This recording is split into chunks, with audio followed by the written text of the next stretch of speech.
Hello, Champion School of Real Estate customers, students, friends. I'm Rita Santamaria. I'm the founder of Champion School of Real Estate.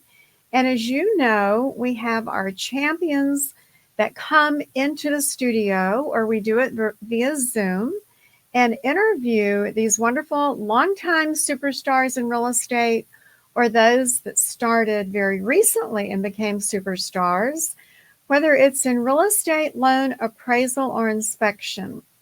Today, I am interviewing one of our longtime champions, and I'm so happy to have Martha Lynn with me today in our studio talking about how to stay in business and remain at the top of the leaderboard. She is with Texas Premiere Realty, the North Central Texas group. So sometimes she says she is just miles from the Oklahoma border selling real estate. And our wonderful longtime instructor, Alan Hancock, with CE, that everybody loves across the U.S., he recommended that I interview Martha Lynn because her story, her history is just very inspiring, and she definitely walks the walk and talks the talk. So, hello, Martha Lynn. How are you doing today? I'm doing great. Thank you so much for having me. It's such a pleasure and an honor.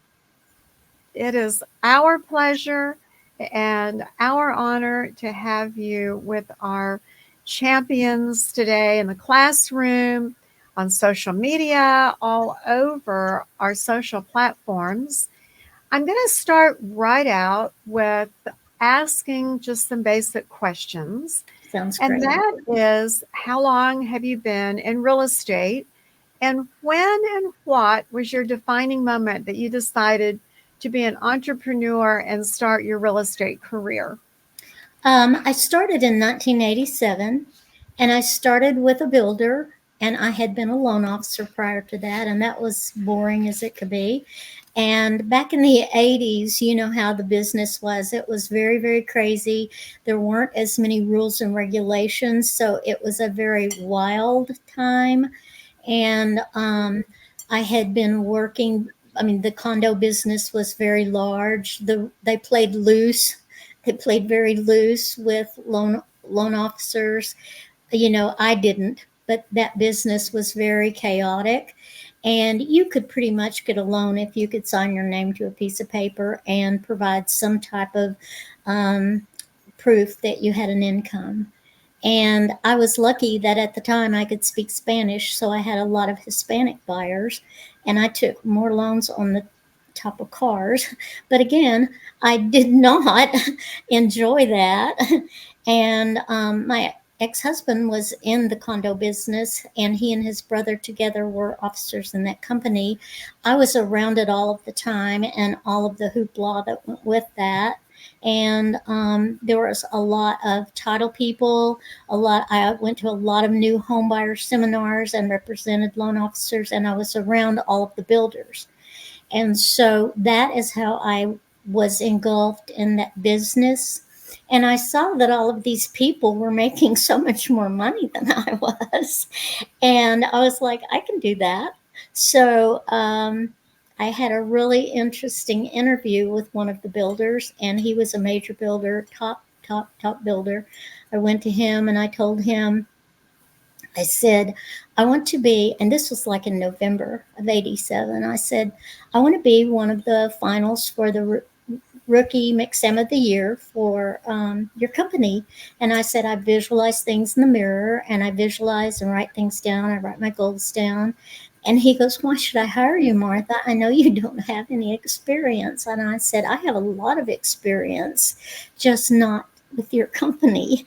And so he said, I just don't know. I just don't know. And I stopped him and I said, you really need to hire me.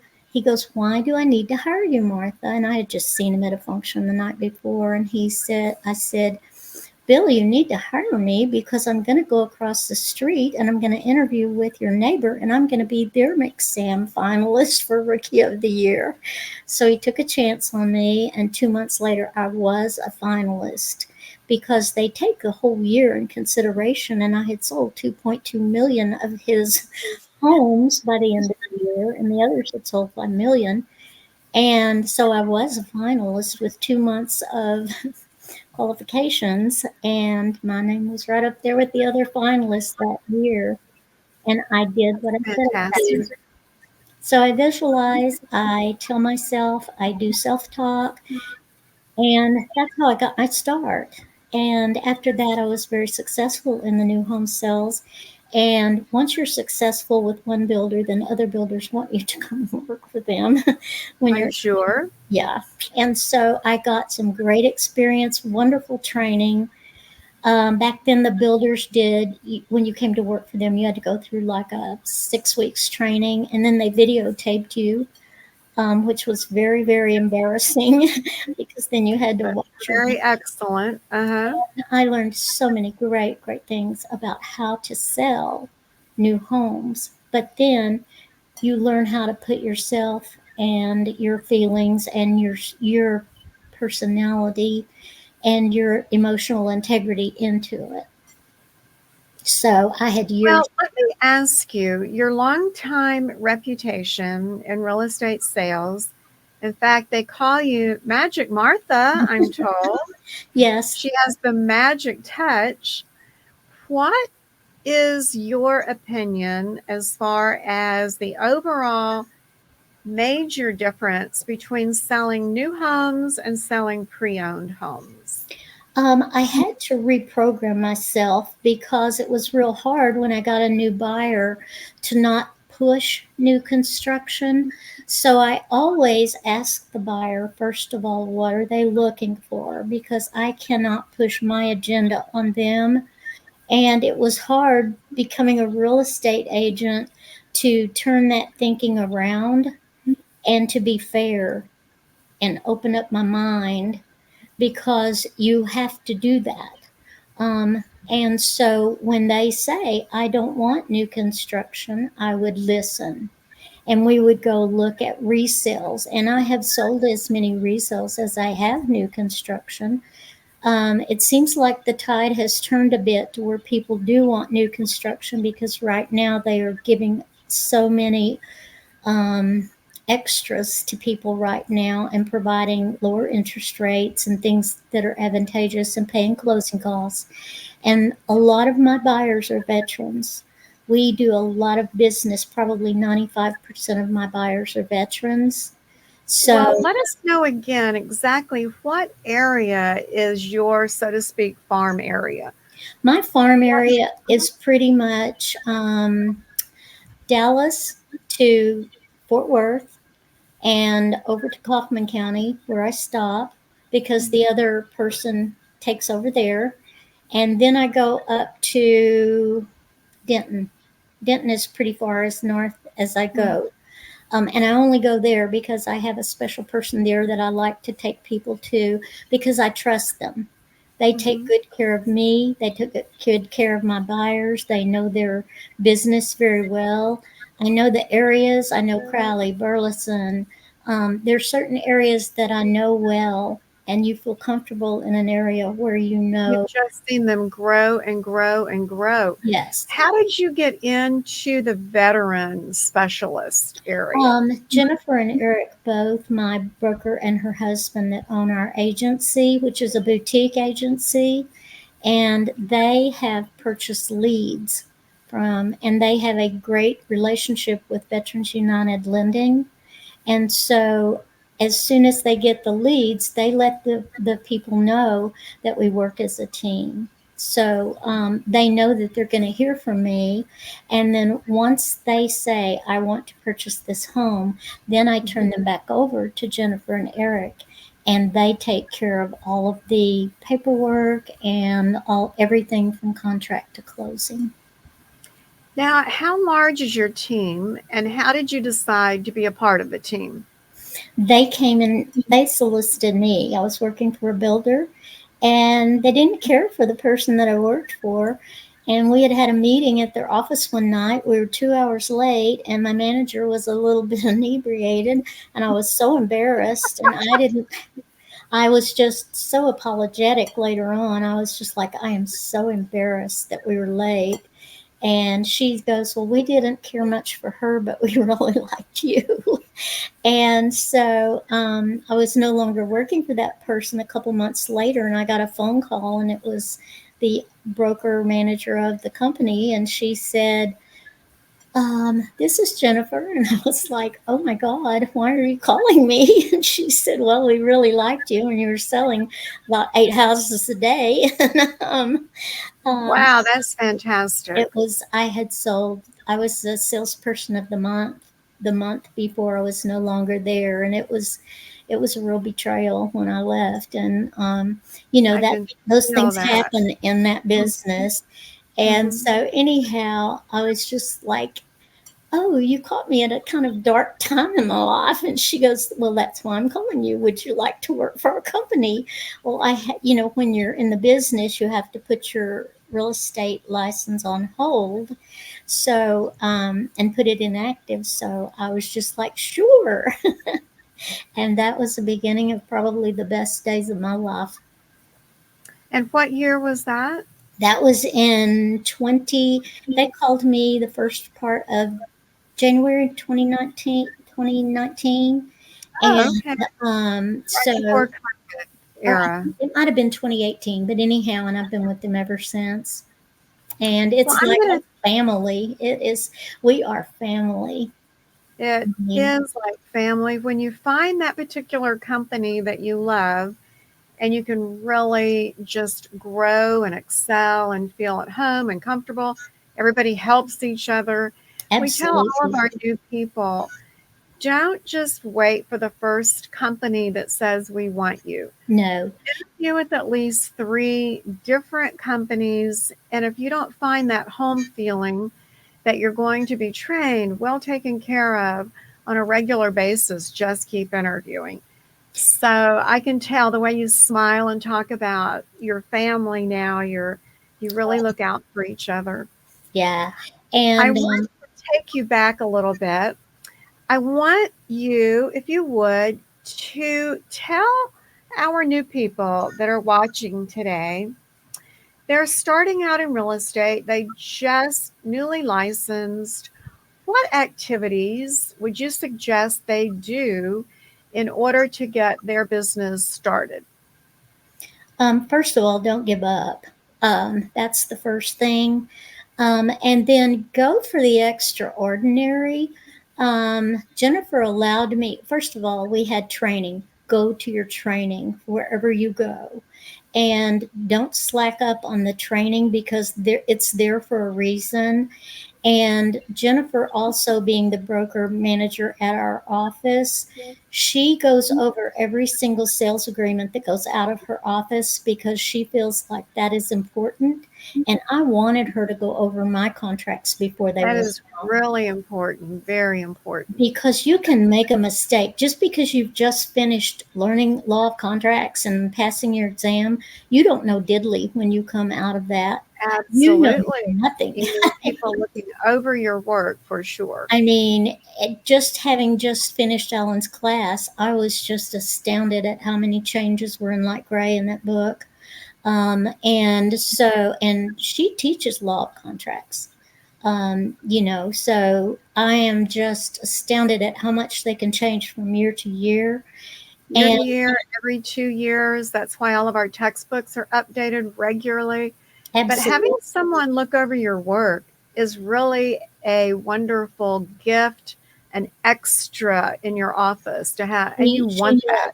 She goes over everyone's sales agreements before they go out the door because something can be in the wrong place. And she just doesn't want people to set themselves up for failure or a Excellent. lawsuit. And so I was just emphatic about her doing that.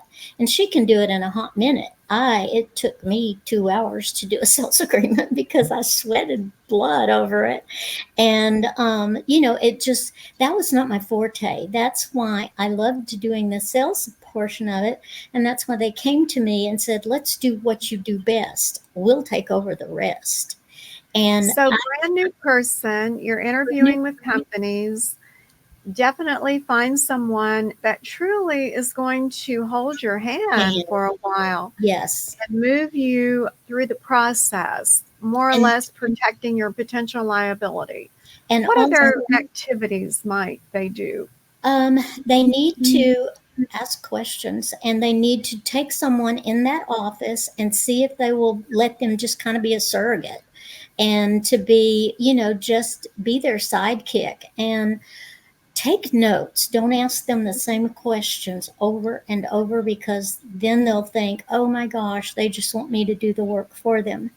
Be serious about it, be diligent about it, because again, you need a notebook by your side. We went through tons of notebooks because, again, every situation is different. Your buyer is going to ask you questions that they've never heard of. So everybody can teach you from every, if you're in a large group situation, since ours is a small boutique, I would ask the other sales representatives that had been there a while, I would ask them if I could make an appointment with them and have them teach me how to use MLS, how to use dot loop, and not take Jennifer's time because she didn't have time for that. Her time was too valuable. But use the other salespeople. Go out on when they're showing homes and walk behind them and ask them if it's okay to go with them when they're showing. I'm going to stop you right there because what I want to say to all of our students that are watching or listening, truly in an office, other agents are truly fine helping you be a Yes, they are. success. Things you're saying right now, I know without question, we've got some people sitting in the classroom or listening and they're going, they would help me. Absolutely. Yes. When you're in the office that has accepted you and they know that you're part of the team, they will help you. They They will. will let you shadow them and see how they take a listing, show a property, Exactly. um, all of that. And you're not alone. I mean, I did it. And another thing too is you can role play. Ask them to come up to the office and role play. One be the salesperson, one be the buyer, and trade jobs. I'm not good with land sales. So the first land sale that I had, and it was a very expensive, this one of my buyers called me and she goes, we want to look at this blah blah acre piece of property. Can you meet us? Well, first of all, I couldn't find it, so I had them send me the pin so I could find them. And then we couldn't get the gate open, so the son jumps over the gate and I'm like, oh my god. So finally I call Eric and I said, would y'all excuse me just one moment? And I called Eric and I said, Eric, I need your help. Will you split this deal with me? I don't know diddly about land and they're asking me questions. I don't have a clue. And he goes, sure. And so I got him on the phone and we had a three-way phone call and he answered every phone question they had. And here I was in my Volkswagen Beetle, and they were in a truck ready to buy this property, and they purchased it that night, and it was several 100,000. And I didn't know what to do, but I didn't panic. I mean, everything you're not going to get eaten. Fantastic. So I just was like, thank you, Eric. you know, Exactly. he couldn't And at get the same there, and time, I just stepped away. your loan officer, your inspector, they don't ever want you to look No, at ill at ease. They don't want you to look not smart. no, They want you to look like the professional you are trying to be once you get some experience under your belt. But right away, you depend on those office managers, those trainers, those extended team players to help you look good. it was a So, goat farm. I didn't know diddly about goat farms. on a day to day basis, what is a day in the life of Martha like? Well, I try to call back all of my potential buyers. I have them, first of all, if I didn't have Excel sheets, I couldn't live, and they're color coded. Um, hot buyers are one color, cold and warm colors are another color, and cold buyers are another. And then I have their names, their phone numbers, their emails, where they want to live, what their time frame is, what their purchase price is, and which team they're on. I live by that Excel sheet. If I ever lose it, I'm in trouble. But anyhow, and then by Wednesdays, I try to have all of them call that I can reach. And then if I can't reach them after about 15 tries, then we kind of just realize they either go into a nurture file if they're not purchasing for 6 months or more. And then if they are purchasing now, we try to find, first of all, we won't show anybody that doesn't have a PA, pre-approval letter. I won't use acronyms. Thank you. Pre-approval letter. Yeah, Okay. that's just our company policy. And then they, Great obviously policy. we Uh-huh. get them the, IABS, yes, information about brokerage services. yes, that we always have to have that in our hand or having given it to them, or once we speak to them about where they want to be. And then it's on all of our literature and our, business. Once I email them, that's on my information. And it's on all of our information. So they have to know who's representing them and what type of representation they're getting. And I always take one with me if they haven't had that. Good. Then whenever they get ready to buy, they have to have buyer's representation form. So we first they have to be approved, and we have to have that or confirmation of funds, or we don't show them.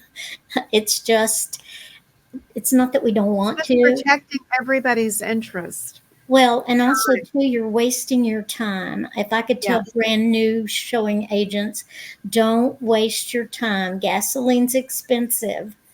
And also to be careful if you're female or male going out there and meeting couples that you don't know.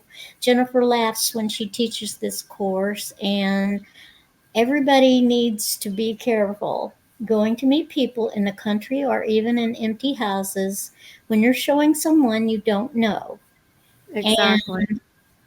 I know I have my CHL, so I take care of myself even in the 70s. They can get stun guns, they can get whatever they feel like they need, or take someone with them, or call someone and tell them where they're going to be. Don't go out there willy nilly thinking everyone in this world is nice because they're not. Um, I I learned hope all of our students are writing this down because safety is so very, important. very important. And if you get a weird vibe, you just get back in your car and leave. Exactly. Because it's not that important. And don't walk in front of them, walk behind them. Absolutely. Let them go in the room first. Because I've been in this long enough to know. And one of our builders that I worked for in a Plano community, they were killed for their Rolex watches and their diamond earrings. It is not worth it. Don't wear expensive jewelry. Don't Yes. don't look like you have money. Even if Yes. you do, I don't care if you are an estate baby, don't show it. You go out Yes. there in plain clothes. I mean, I don't always dress up. I dress nice, but I don't dress up. I will wear Target That clothes. is a very good saying. You dress nice. Nice. And Nice. in, yes, I'm You going to don't you really, don't wear expensive jewelry. You just wear some inexpensive earrings, maybe silver earrings. Don't wear mhm. fancy watches. Don't wear fancy rings. In my book, 30 Days to Success, which is a wonderful training book for new people on how to get started, jumpstart in your career, day 1 through 30. Those tips that you just mentioned are also in 30 Days to Success, the No. safety tips. And again, everything you're saying, I am 100% believer in. We all have nice jewelry, we have beautiful, perhaps wedding rings, diamond earrings, something that other people Yeah. just may want. And it's not worth it to go out and show property to people you do not know and have a potential safety. So that's very good information, very good tip. Thank you. I've been in it long enough, and thank you for admonishing and saying that also because you just can't be too careful. I've been in it a You long time cannot. too. And so you're out showing property, and the day is going on where you've got your pre-approval letter and you know that there's proof of funds. That is always a first step to make sure that the person you're working with is not a waste of the seller's time, your time as the agent. Obviously, everyone needs to know that the person you're working with is above board. Then you get your buyer's rep sign, your IABS form signed, and now you're out showing property. And how is it that you are a what is it, show and One and close done. person, One and one and done. done person? How Um, do you manage to do that magic, Martha? Well, while I've got the family in the home, I say, I really ask them, I say, I use the word feel. I mean, I know that's not a good a brain thinker thing to do, but usually they're all trailed off in different directions. And I go, how does this home feel to you? Is it what you thought it would be? And then they'll say, I love it. Or they'll say, I don't know yet. Well, tell me what it is that makes you hesitate. I mean, I want them to start talking. And you really need to use the who, what, when, wheres. I had that ingrained in my head through all those years of training. Don't ask them yes and no questions. Ask them some Open end. open-ended questions. What did you not like? Well, the kitchen was a little bit too crowded. Okay, are we going to spend a lot of? Do you cook a lot? No, we eat out all the time. I said okay. Um, I can understand that. I microwave everything that I eat. So, I and then I go, okay, can you see your furniture working in this space? And I try to get them to start trying to live in the home and to tell me how they're going to live in the home. Then we get outside and they go, oh my gosh, I just love this patio. I love this pool. We could just live out here. I said, I can totally understand that. I'm a water baby, And so I get them off the kitchen, get them, and then they love the bathroom. The master bathroom is perfect. Everyone else's space is perfect. So we don't have to get hung up on the kitchen. Then we talk about the condition. And I know this may not be the most etiquette thing to do, but I take my iPad and for all of those A brain thinkers, I go, this has the seller's disclosure document right here. Let's look at it. And if it's just easy peasy, everything, no roof, the roof's been repaired, the roof's been redone, kitchen's been redone, the floors have been redone, there's no foundation problems, we're in good shape on this home. I mean, oh, look, I love that. You're using the seller's say, disclosure to help I'm going close to the treat you deal. like my family. I would be showing my family this. They're just in awe because not that it's not okay, they're going to get it anyway. But the whole point of it is, we've looked, there's no water leaks, there's nothing that I see that's of any kind of problem. They think that you're just magical because you showed them the seller's disclosure and you hid nothing from them. I think honesty is probably the number one thing with a buyer. If you see something, tell them when you see it Now, because on your listings, do you leave your seller's disclosure out in the kitchen or on a kitchen I, counter or I don't do table? listings right now. I mostly am just strictly You are showing and strictly a selling buyer's and agent. closing. Okay. Yeah, Jennifer and Eric do all the Nothing lists. wrong with that.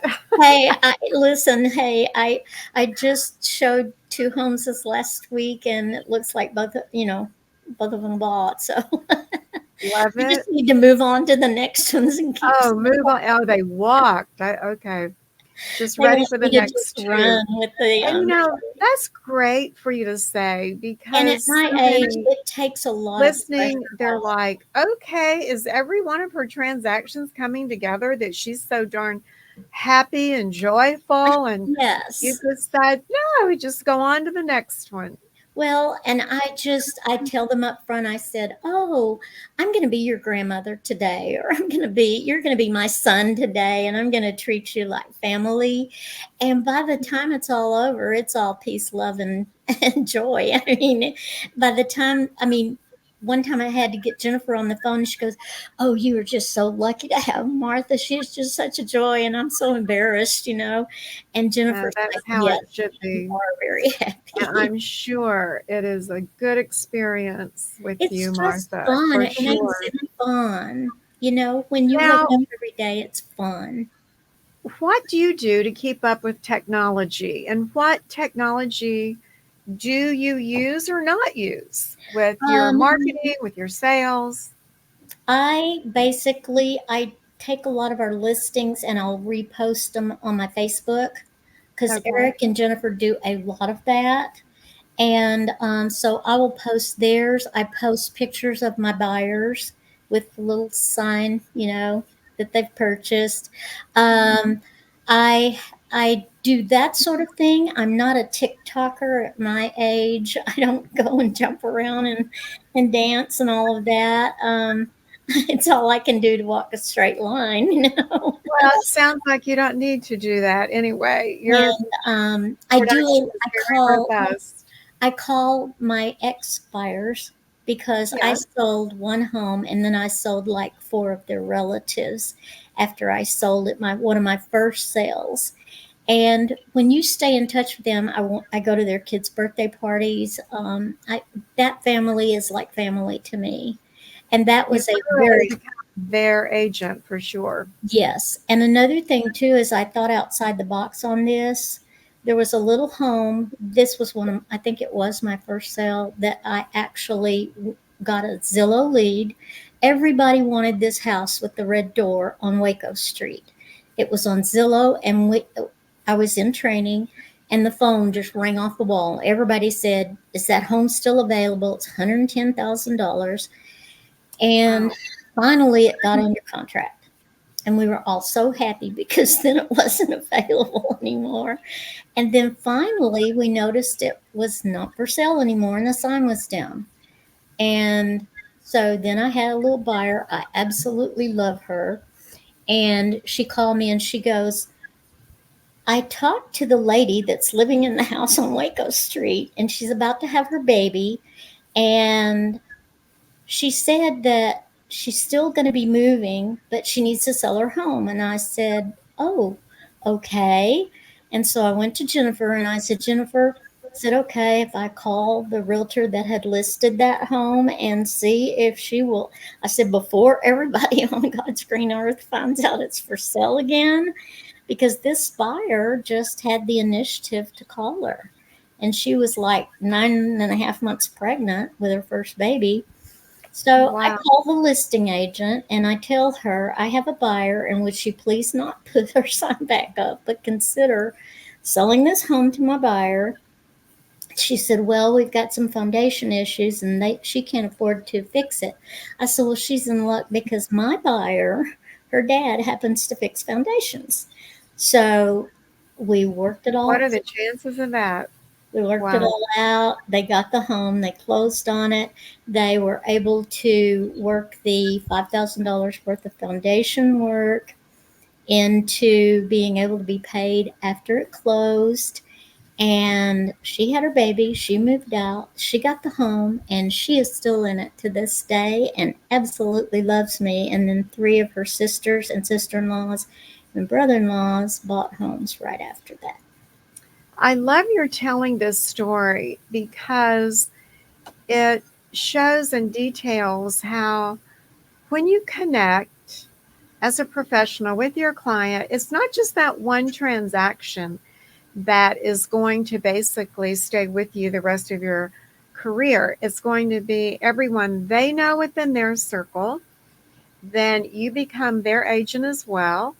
And that circle is just getting larger and larger and larger until you are absolutely so busy that you become part of a team and people look up to you. I know there have to be new agents that say, Magic Martha, would you help me? Would you tell me how you are one and done when you go out and show a property? How important do you feel negotiation is? And what are different points of negotiation from the Um, beginning of showing the house to getting to closing? Well, when someone starts saying, "Well, I'm not going to offer full price," I go, "Well, let's don't talk about that right now unless you're ready to buy the home. Are you ready to make an offer?" And they're like, "Oh, no, no, I just am saying." And I said, "Well, value is all in the negotiations, and I don't do that. That's a Jennifer or Eric thing, and they're very good at it." And I said, we're not in the same bidding wars that we used to be. And people are listing their homes at fair market value now.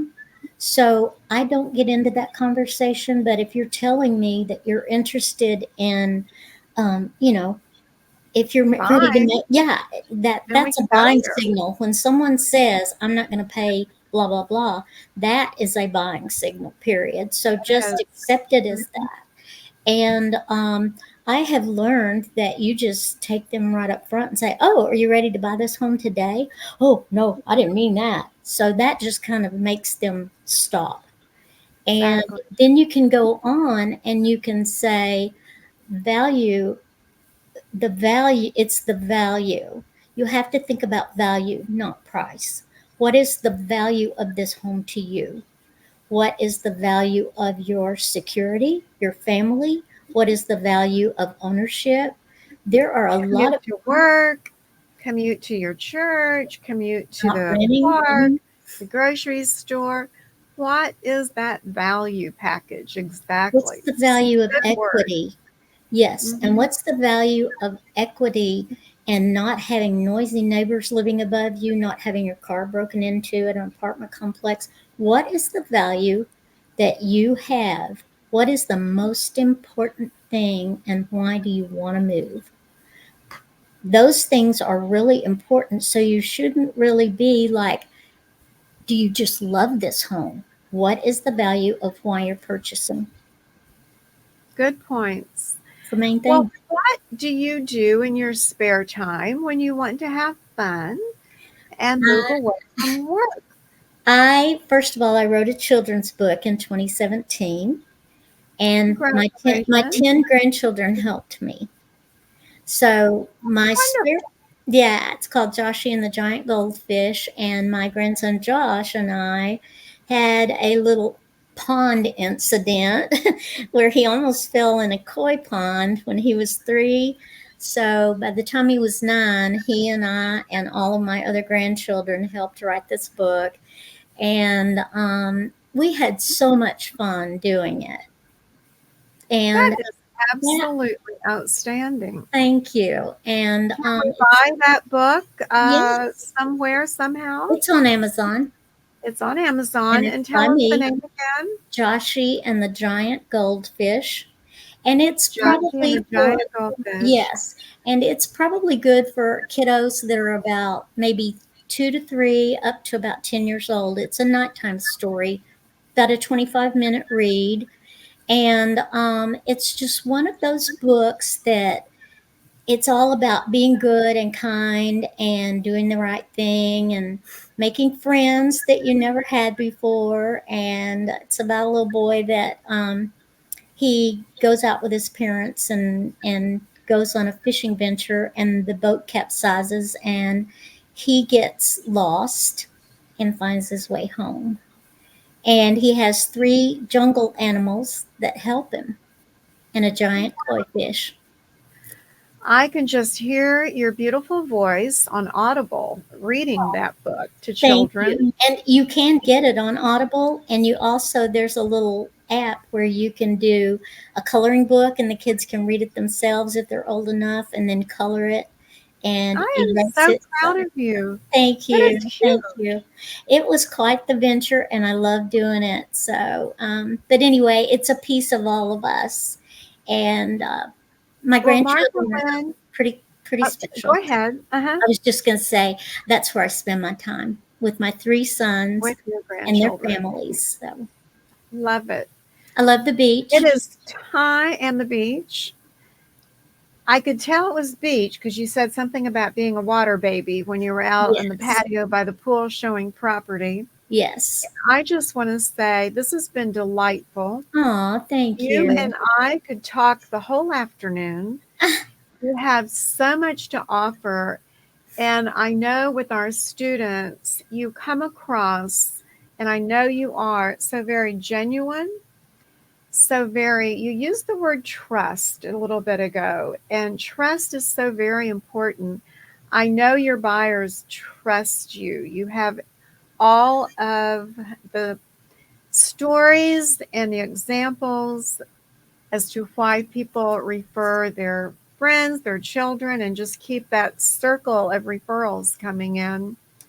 Thank you for being one of our champions, Oh, long-time customers. thank And you. I'm so happy Alan Hancock, our MCE statewide teacher, referred you to me because you'll really, really like her.